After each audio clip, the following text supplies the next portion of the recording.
Big boss season 12 ಮುಕ್ತಾಯಗೊಂಡು ಇನ್ನೇನು big boss season 13ರ grand ಆರಂಭವು ಬರಲಿದೆ.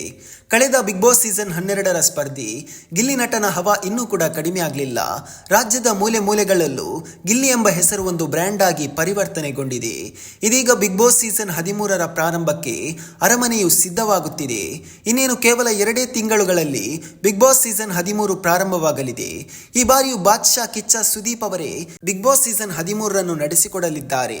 ಯಾರೆಲ್ಲ ಬಿಗ್ ಬಾಸ್ ಸೀಸನ್ 13ಕ್ಕೆ ಬರಲಿದ್ದಾರೆ ಎಂದು ನೋಡೋದಾದ್ರೆ, ಮೂವರ ಹೆಸರು ಈಗಾಗಲೇ ಸೋಷಿಯಲ್ ಮೀಡಿಯಾಗಳಲ್ಲಿ ವೈರಲ್ ಆಗ್ತಿದೆ. ಅದರಲ್ಲಿ ಮೊದಲನೇದಾಗಿ ಸೋಷಿಯಲ್ ಮೀಡಿಯಾದಲ್ಲಿ ಅತಿ ಹೆಚ್ಚು ಕಾಂಟ್ರವರ್ಸಿ ಆಗಿದ್ದ ವರುಣ್ ಆರಾಧ್ಯ ಅವರು ಬಿಗ್ ಬಾಸ್ ಸೀಸನ್ 13ಕ್ಕೆ ಬರಲಿದ್ದಾರೆ ಎಂದು ಹೇಳಲಾಗುತ್ತಿದೆ. ತದನಂತರ ಸೀರಿಯಲ್ ವಿಭಾಗದಿಂದ ಮಧು ಭೈರಪ್ಪ ಅವರು ಬರಲಿದ್ದಾರೆ ಎಂದು ಕೇಳಿ ಬರುತ್ತಿದೆ. ಇನ್ನು ಕಾಮಿಡಿ ಅಂತ ಬಂದ್ರೆ ಇವರು ಒಂದು ಕೈ ಮೇಲೂ, ಗಿಚ್ಚಿ ಗಿಲಿ ಗಿಲಿ, ಕಾಮಿಡಿ ಕಿಲಾಡಿಗಳು, ಇನ್ನು ಹಲವಾರು ರಿಯಾಲಿಟಿ ಶೋಗಳಲ್ಲಿ ಹೆಸರುವಾಸಿಯಾದಂತಹ ರಾಘವೇಂದ್ರ ಅವರು ಬರಲಿದ್ದಾರೆ. ಸ್ನೇಹಿತರೆ, ನಿಮ್ಮ ಪ್ರಕಾರ ಇನ್ನು ಯಾರ್ಯಾರು ಬಿಗ್ ಬಾಸ್ ಸೀಸನ್ 13ಕ್ಕೆ ಬರಬೇಕೆಂಬುದನ್ನು ತಪ್ಪದೇ ಕಮೆಂಟ್ ಮಾಡಿ.